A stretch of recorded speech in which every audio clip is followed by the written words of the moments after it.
주님을 찬양하오니 주님을 경배하오니 주님을 찬양하오니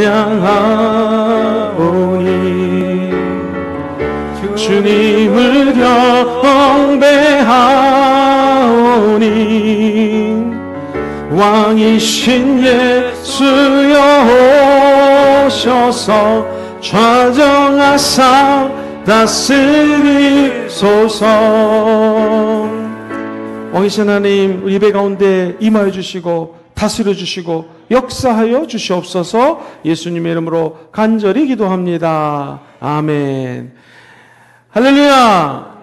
우리 한번 가슴에 손 놓고 따라해 보겠습니다. 이번 다니엘 21일 동안 기적이 일어납니다. 은혜가 임합니다. 변화됩니다. 축복을 받습니다. 병이 치유됩니다. 부모님에게 놀라운 기적이 일어납니다. 자녀들에게 하나님의 은혜가 임합니다. 오늘 고백대로 되기를 주의 이름으로 축원드립니다. 뒤에까지 소리가 잘 들리십니까? 아멘. 자, 이제 우리 교재를 가지고 성경 아카데미 창세기에서부터 계시록까지 함께 같이 공부하면서 특별히 또 기도를 갖다가 좀 많이 하는 그런 다니엘 기도 공부가 되기를 소망합니다. 먼저 성경 아카데미 페이지 2페이지를 보시게 되면 이 성경은 이런 책입니다 라고 하는 것이 나와 있습니다. 성경은 한 권의 책, 그리고 하나의 이야기, 하나의 역사, 예수님에 관련된 이야기가 성경입니다. 그리고 창조부터 종말까지 인류 역사의 모든 내용들이 이 책에 기록이 되어 있습니다. 성경은 세계와 우리의 삶을 향한 하나님의 위대한 계획을 이야기해 주는 것입니다. 자, 먼저 첫 번째 같이 한번 읽어볼까요? 성경의 저자는 시작. 성경의 저자는 누구예요? 성령님이십니다. 아주 오래 전에 쓰여졌고요. 저자가 40명이 넘습니다. 솔로몬은 왕이었고요. 목자도 있습니다. 아모스는 선지자인데 목자였고요. 여러 다윗은 왕이었고요. 각양각색의 이 직업을 가진 사람들이 있었지만 제가 지난 전반기에 나눴던 것처럼 성령 하나님께서 감동을 줘서 인스피레이션이라고 배우셨죠? 감화 감동을 줘서 성령님과 함께 감동의 메시지를 적어놨다는 것이죠. 두 번째 같이 읽어볼까요? 시작. 성경은 뭐예요? 이야기입니다. 그래서 성경을 어렵게 생각하지 마시고 여러 민족의 역사, 수많은 믿음의 인물들의 모험 이야기, 그리고 아름다운 시도 적혀져 있고요.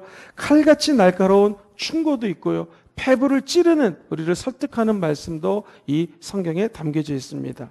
성경은 세 번째로 이렇게 구성이 되어 있는데 흥분도 있고 스릴이 넘치는 모험으로 가득 차 있습니다. 바라기는 이 공부를 통하여 창세기부터 계시록까지 하나님의 메시지가 이런 거구나, 우리에게 주는 교훈이 이런 거구나 라고 생각하고 깨닫는 시간 되기를 주님의 이름으로 기도합니다. 자, 그렇다면 이제 본론으로 들어가기 전에 먼저 성경에 대해서 세 가지만, 이 다니엘 말씀 양육에 대해서 세 가지만 좀 부탁을 드리고 나누고 그 다음에 본론으로 좀 들어가겠습니다. 이걸 왜 성경을 공부해야 될까요? 왜냐하면 이 성경은 하나님이 자녀로 삼아주신 저 여러분들, 예수 믿고 구원받아 하나님의 자녀가 된 거 믿으시면 한번 아멘 해볼까요? 아멘. 지금 화면에 인터넷으로 예배드리는 곳에도 크게 아멘 하신 분이 계십니다. 할렐루야. 하나님 자녀가 되었잖아요. 그러면은 물건을 새로 사도 마이크를 샀다?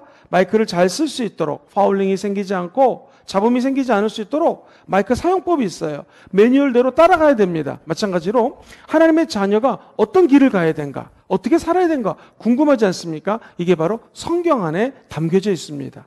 우리는 성경을 통해서 진리를 알 수 있어요. 뿐만 아니라 진리 안에 거하는 삶, 다시 말해서 하나님의 아들 예수 그리스도가 길이요 진리요 생명이지 않습니까? 그것을 성경 말씀에 낱낱이 기록되어 있기 때문에 내 앞길을 걸어갈 때 성경과 함께 걸어갈 수가 있는 것입니다. 그러므로 성경은 우리 인생에 없어서는 안 될 영적인 양식이 됩니다. 사람이 3일 정도, 21일, 40일 밥을 안 먹고 살 수 있을 거예요. 그렇죠? 물만 마시고 한 40일 정도 살 수 있습니다. 그러나 사람이 50일, 100일을 굶으면 죽습니다. 마찬가지로 우리 앞길을 인도하시는 하나님의 말씀도 양식이기 때문에 시간마다 쌀을 3끼 먹듯이 늘 말씀으로 영양분을 공급받으셔야 돼요. 자, 왜 그러냐면 성경은 그냥 성경이 아니라 우리 인생의 앞길을 인도하는 언약이 담겨져 있어요. 한번 따라해볼까요? 언약.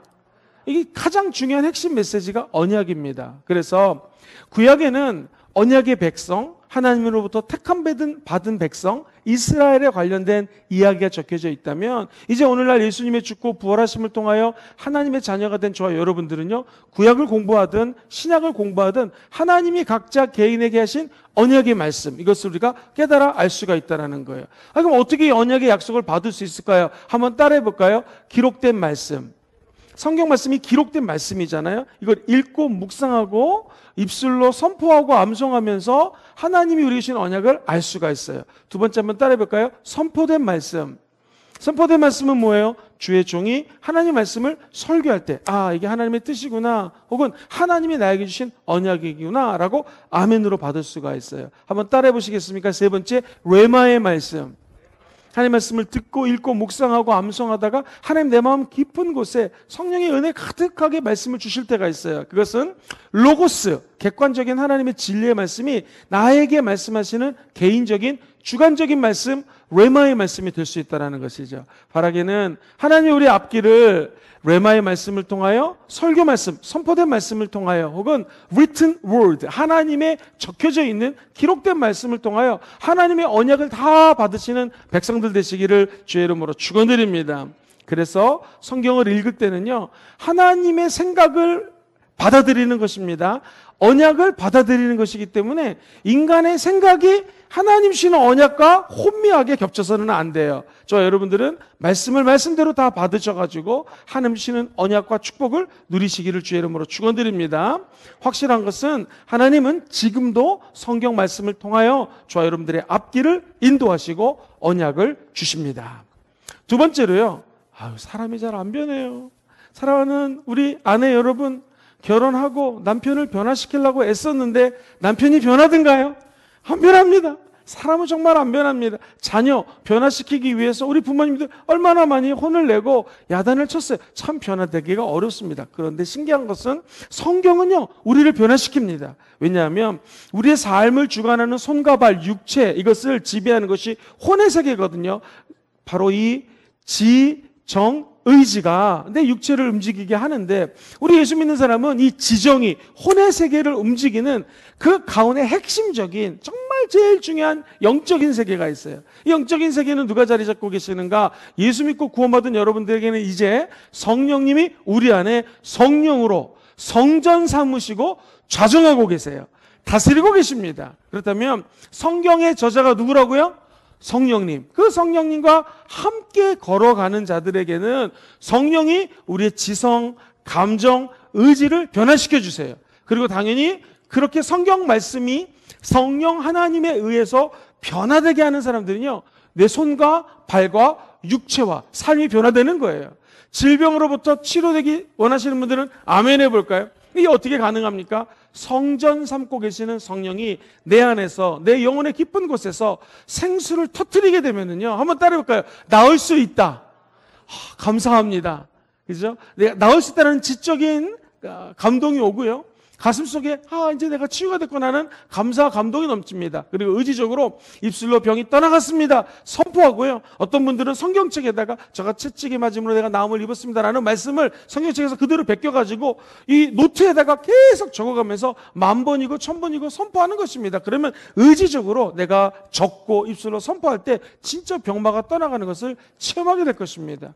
우리 교회에 제가 신방을 가서 우리 집사님 한 분이 아프길래, 하나님 감동을 주세요, 집사님, 입술로 선포를 해야 되는데 그게 모자르면 노트를 하나 사가지고 치유에 관련된 몇 구절이 있으니까, 예를 들면 저가 채찍에 맞음으로 내가 나음을 입었습니다. 병든 자가 있으면 하나님의 백성들을 초청해서 기도할 때 병이 떠나갑니다. 치유 관련된 말씀들을 쭉 적으면서 입술로 선포하라고 그랬어요. 그랬더니 병이 진짜 다 도망가 버렸습니다.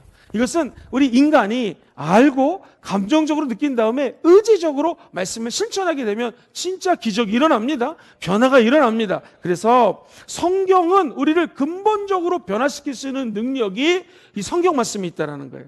그러므로 저와 여러분들이 창세기부터 계시록까지 공부해 나갈 때 성령님, 내가 변해야 될 것이 있다면, 혹은 끊어야 될 것이 있다면, 하나님 원치 않는 생각이 있다면 같이 해보실까요? 저를 좀 변화시켜 주세요. 저를 좀 변화시켜 주세요. 이렇게 우리가 입술로 고백하고 의지적으로 시인하면 변화의 역사가 나타나게 될 줄 믿습니다. 그러면 내가 남편을 변화시키지 않으려고 해도 변화된 내 모습을 보고 남편이 변화되는 거예요. 아이들을 너 이렇게 살아라 저렇게 살아라 잔소리 안 해도 저와 여러분들이 변화된 부모님을 모습을 보게 되면 자녀들이 변하게 된다라는 것이죠. 실제로 어떤 선교사님의 사모님이시죠. 이제 목사님 안수를 받으셔서 사모님도 목사님이신데 그 집은요 아버지가 술 먹고 맨날 그냥 한탕주의 같이 살으시고 또 사람들을 조패고 주먹질도 하고 그러셨대요. 그러니 자기가 어렸을 때 하는 일마다 안 되고 한탕주의가 될 때가 얼마나 있겠습니까? 힘들게 살았는데 이분이 예수를 믿으신 거예요.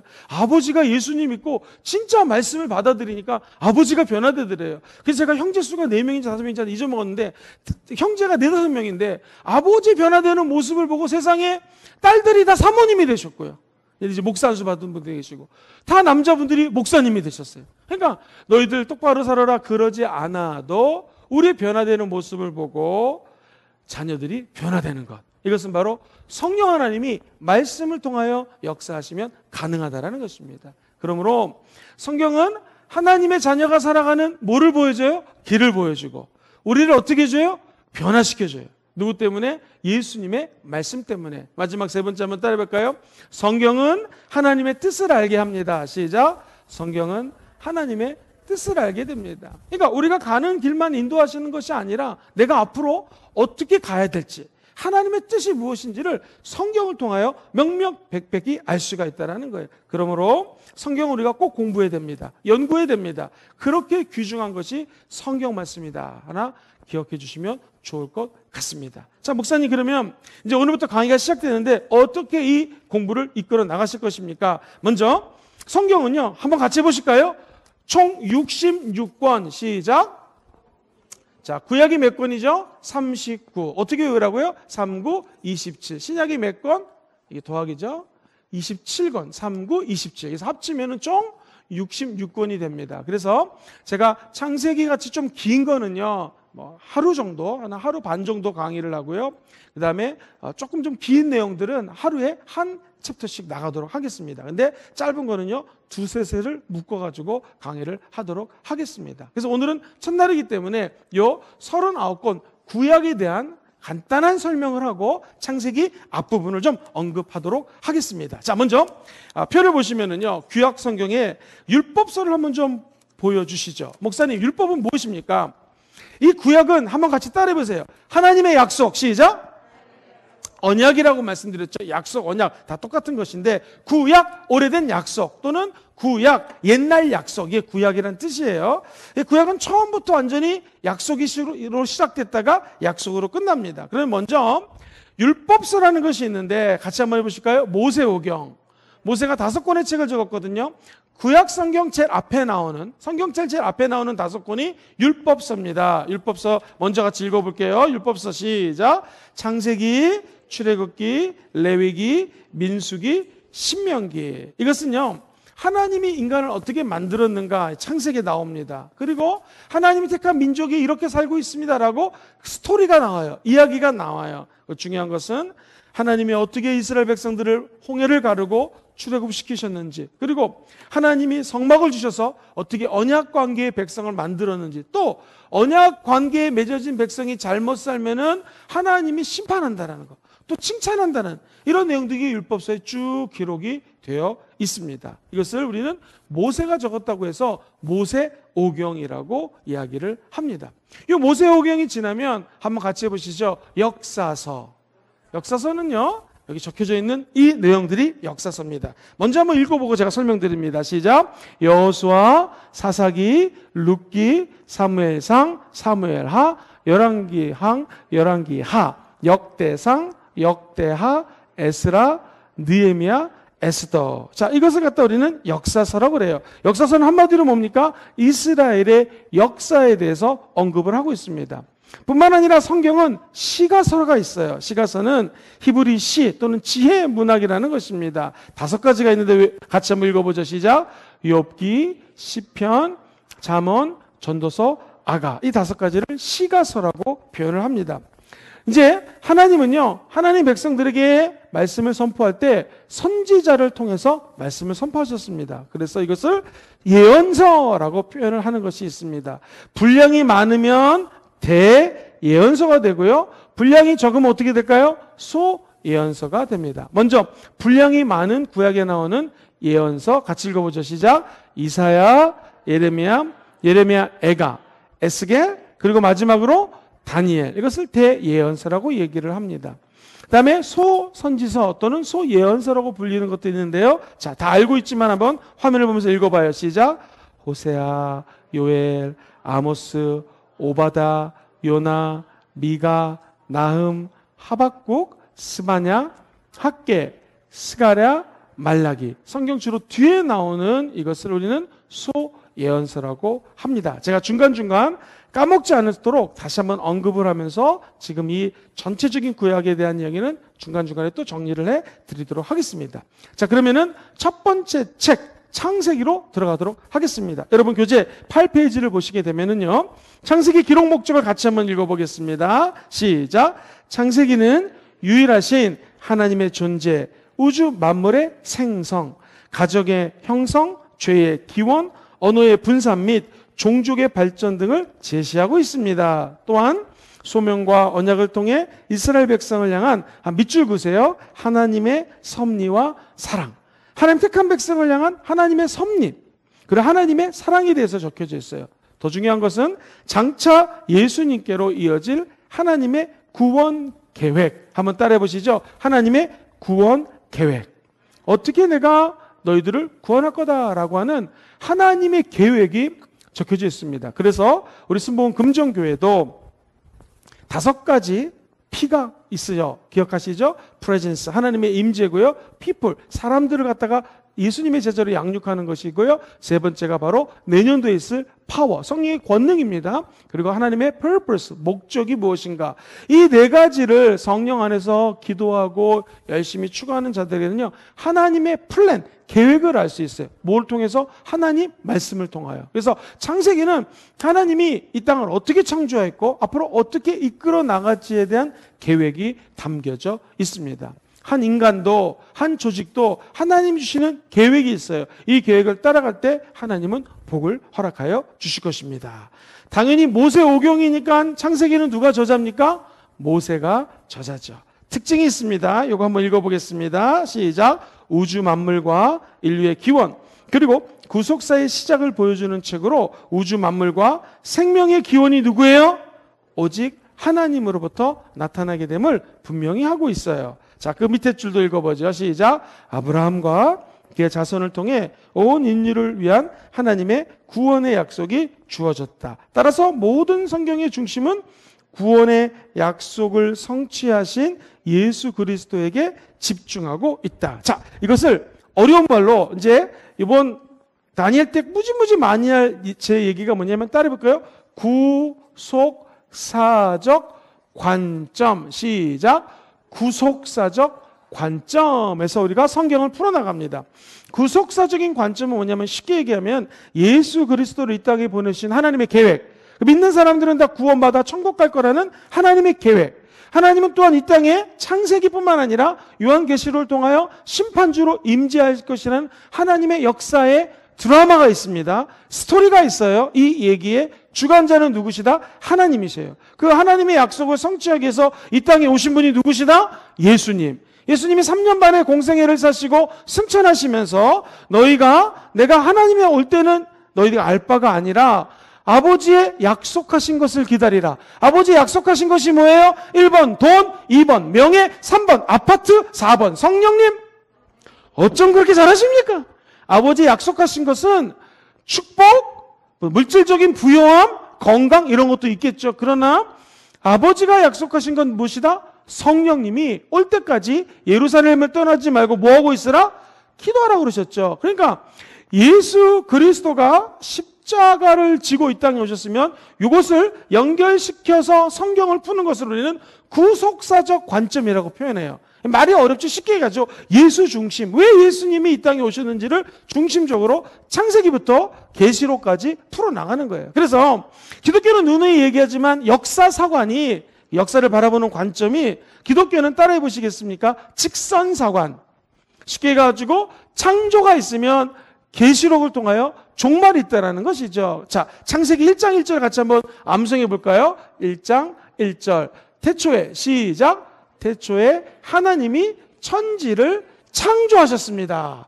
자, 다른 종교 책들은요, 뭐 구구절절 설명하지만 기독교의 성경은 틀려요. 선포로 시작해요. 태초에 누가 하나님 마음이 급하니까 말이 안 나오네요. 태초에 천지를 창조하신 분이 누구십니까? 하나님이시죠. 하나님이 천지를 창조했다라고 선포가 돼요. 자, 이 선포가 이제 주님은 다시 오실 예수 그리스도, 정말 계시록을 향하여 처음부터 끝까지 풀어나가는 것이 성경입니다. 근데 주목해야 될 것은 하나님이 태초에 천지를 창조하셨는데 주어가 하나님이에요. 하나님이 천지를 창조하셨다고요. 그런데 보면 이 지구가 흑암 중에 있고 공허함 중에 있고 영어로는 emptiness, 아무것도 없는 마음속에 답답함과 허전함이 있었는데 하나님의 영이 수면 위에 운행하시더라. 하나님의 영이 누구십니까? 성령님. 하나님의 신이 운행하시더라. 이전에는 성령님에 대한 언급이 있어요. 세 번째, 빛이 있으라 말씀하시니까 빛으로 천지가 창조됐어요. 그래서 이 땅과 세계를 창조하신 것은 하나님의 말씀. 말씀이 육신으로 돼서 오신 분이 누구십니까? 예수 그리스도. 예수 그리스도가 곧 말씀이세요. 그러므로 이 창세기 1장 3절에는 예수님에 대한 언급을 합니다. 예수님, 성령님, 하나님, 삼위일체 하나님의 스토리가 창세기 1장 1절, 2절, 3절로 시작이 돼요. 그리고 주 예수여 마라나타 다시 오시옵소서라는 말로 창세기가 마무리되게 됩니다.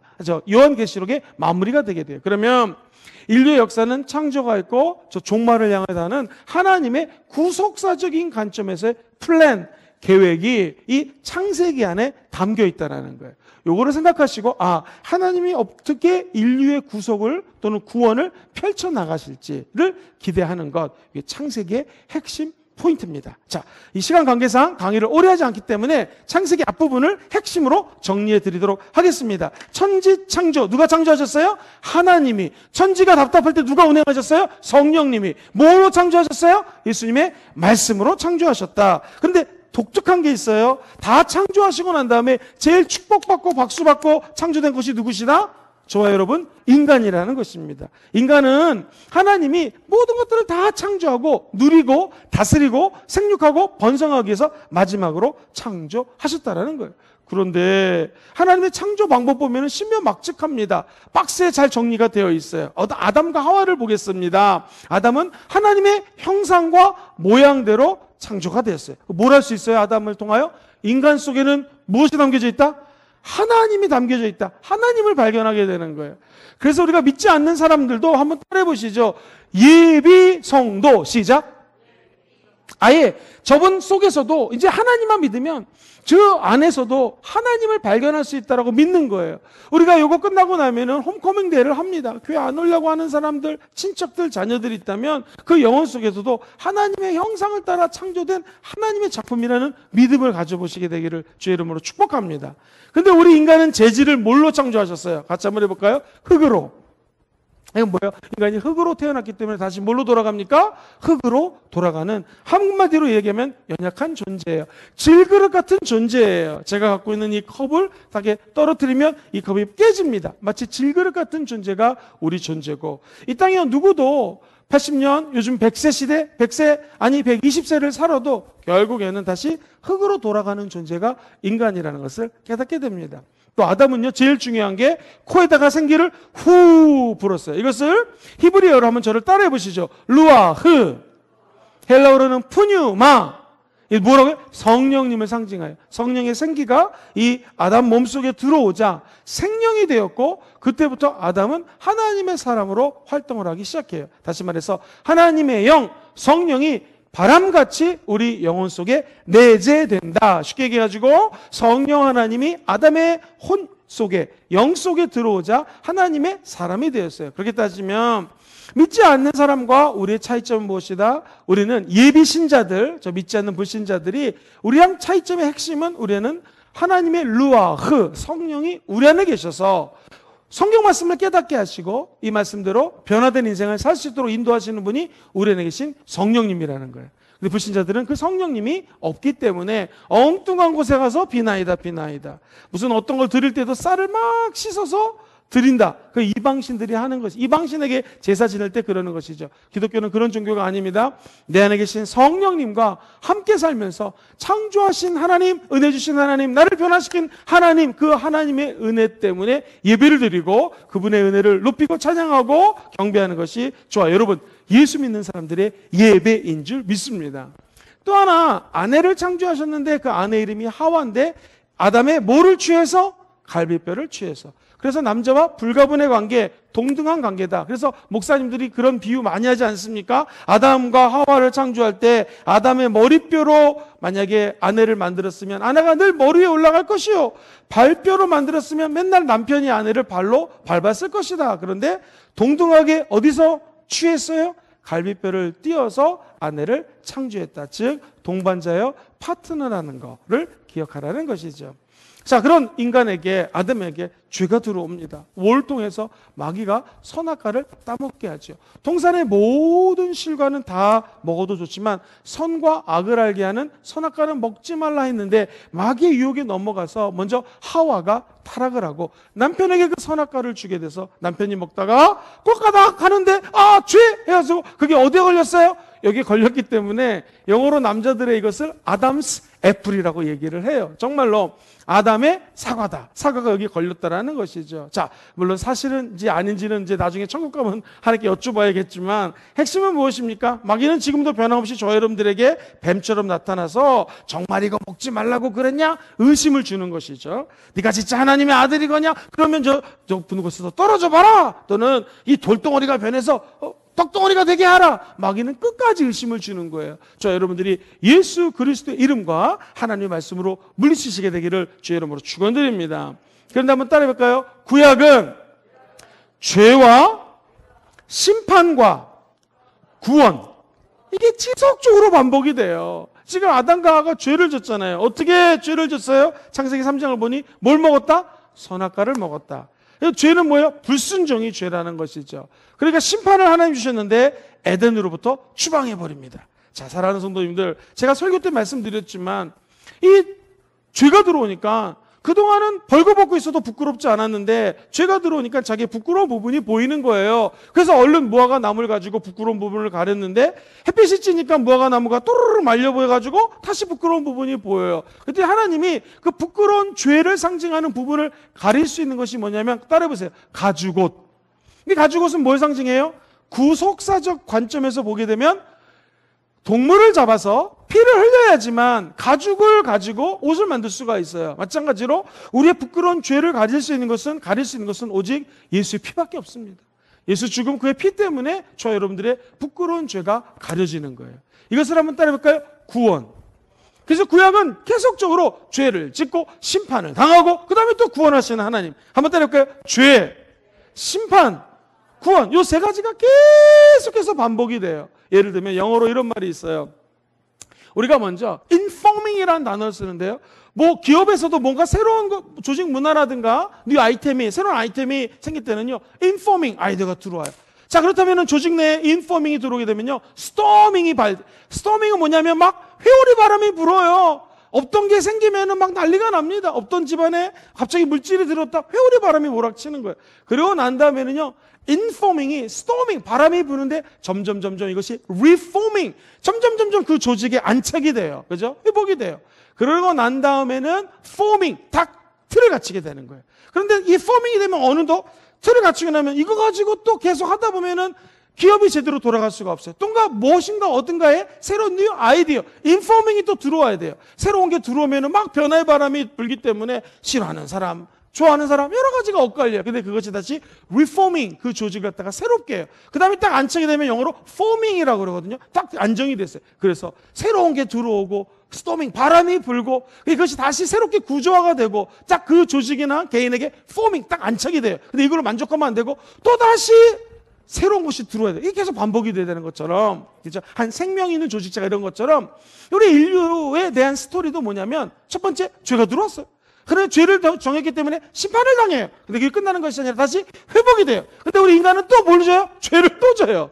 하나님의 심판이 있어. 근데 또 하나님의 구원이 있어. 이게 계속해서 반복이 되는 거예요. 자, 과연 그런지 창세기 앞부분을 싹 한번 정리를 해보겠습니다. 자, 죄의 관영, 이 가인과 아벨을 한번 보세요. 창세기 4장에 보면은 살인을 했죠. 어떻게 돼요? 살인한 자가 추방을 당합니다. 불법을 행했기 때문에 심판을 당해요. 땅에서 유리될 것이다. 근데 하나님은 그것을 너 쌤통이다, 너 사람 죽였지, 심판당해, 멸망해가 아니라 따라해볼까요? 표를 주십니다. 표를 줘서 죄를 졌지만 아무도 그 사람을 건드리지 못하게 하나님이 구원의 은총을 줘요. 오늘 혹시 죄를 지은 분이 계십니까? 하나님이 심판을 주시기도 하시지만 회복시켜 주시고 구원시켜 주십니다. 이 세상에 악이 관영합니다. 너무나 악이 많이 찼어요. 그리고 사람들을 갖다가 미워하고 시기하고 사람의 생각이 어렸을 때부터 죄만 생각합니다. 그러자 하나님이 이 인간들을 심판하기로 작정합니다. 뭘로 심판해요? 창세기 6장이 홍수, 물로 심판을 하죠. 창세기 6장에 나오는 노아의 방주 사건이에요. 근데 하나님은 모든 인류를 멸하지 않고 노아의 가족을 구원해 주십니다. 자, 그래서 한 가지만 더 보겠습니다. 창세기 11장에 보면 바벨탑이 쌓여져요. 자, 우리도 하나님처럼 높아지자! 이러고 막 쌓여요. 여러분, 하나님은요, 우리 인간에게 생육하고 번성하고 다스리라고 그랬거든요. 흩어져갖고 하나님 나라를 확장해야 되는데, 사람들이 다시 거꾸로 모이는 거예요. 이게 죄예요, 죄. 하나님의 말씀대로 살지 않는 게 죄거든요. 근데 더 무서운 죄는 뭐냐면, 인간들이 모이니까 언어가 똑같아. 우리도 하나님처럼 높아지자 해서 탑을 쌓는. 이 탑이 바벨탑이지 않습니까? 하나님의 바벨탑 쌓는 것도 죄예요. 인간이 하나님의 말씀을 불순종하는 거 교만이거든요. 모인 거 죄. 교만의 마음이 있습니다. 탑을 쌓는 거, 하나님처럼 높아지는 거, 이것도 교만이에요. 큰 죄죠. 그래서 하나님은 심판해요. 바벨탑 건축을 중단하게 되고 사람들을 흩으셔요. 그래서 그때 언어가 하나였던 것이 언어가 어떻게 돼요? 흩어지게 되죠. 근데 하나님 보면 창세기 2장에 흩어졌던 언어가 다시 통합적인 은혜로 합쳐지는 언어가 있어요. 이게 뭐예요? 방언이라는 거예요. 방언. 방언을 통해서 미국 사람, 한국 사람, 어느 나라 사람이거든 방언을 말하면 방언으로 언어가 통합됐다. 이런 이제 신학적인 이론이 있어요. 어쨌든 창세기 11장의 인간의 교만으로 다가왔던 죄가 심판을 받아서 그 바벨탑 건축이 중지가 돼버리지냐. 하나님은 인간을 흩으시고 어떻게 구원해요? 같이 한번 따라해볼까요? 아브라함의 부르심. 아브라함을 불러서 하나님은 결국 인간을 회복시켜 주시는 하나님의 드라마의 이야기 스토리를 다시 펼치십니다. 자, 마지막으로 노아의 방주 사건 하나만 정리를 하고 우리 기도하도록 하겠습니다. 노아의 방주를 보면 하나님은 몇 가지 신앙적인 걸 깨닫게 합니다. 첫 번째, 같이 읽어보죠. 하나님께서는 시작. 하나님께서는 죄에 대해서 세상을 심판하십니다. 죄가 가득하면 심판이 다가와요. 지금 우리 대한민국 사회, 세계 사회를 보면 인간의 죄가 관영하자 심판의 흐름이 있습니다. 그래서 팬데믹 19를 연구한 신학자들은 이 코로나19가 죄에 대한 하나님의 심판이라고 언급하는 경우가 있어요. 맞을 수도 있고 틀릴 수도 있는데 그건 하나님이 아시는데 하나님 앞에 죄를 지면 세상에 심판이 다가올 수 있다. 구약적 관점이죠. 그 밑에 줄 시작. 하나님 앞에 의인은 반드시 구원. 이게 중요해요. 아무리 죄를 진다 할지라도 노아의 가족은 구원을 받습니다. 여기 계신 모든 분들은 예수 피 때문에 의인이 됐고 하나님의 구원의 은총을 받는 백성이 된 줄 믿습니다. 마지막 노아의 방주는 우리 구원자 되시는 누구를 상징해요?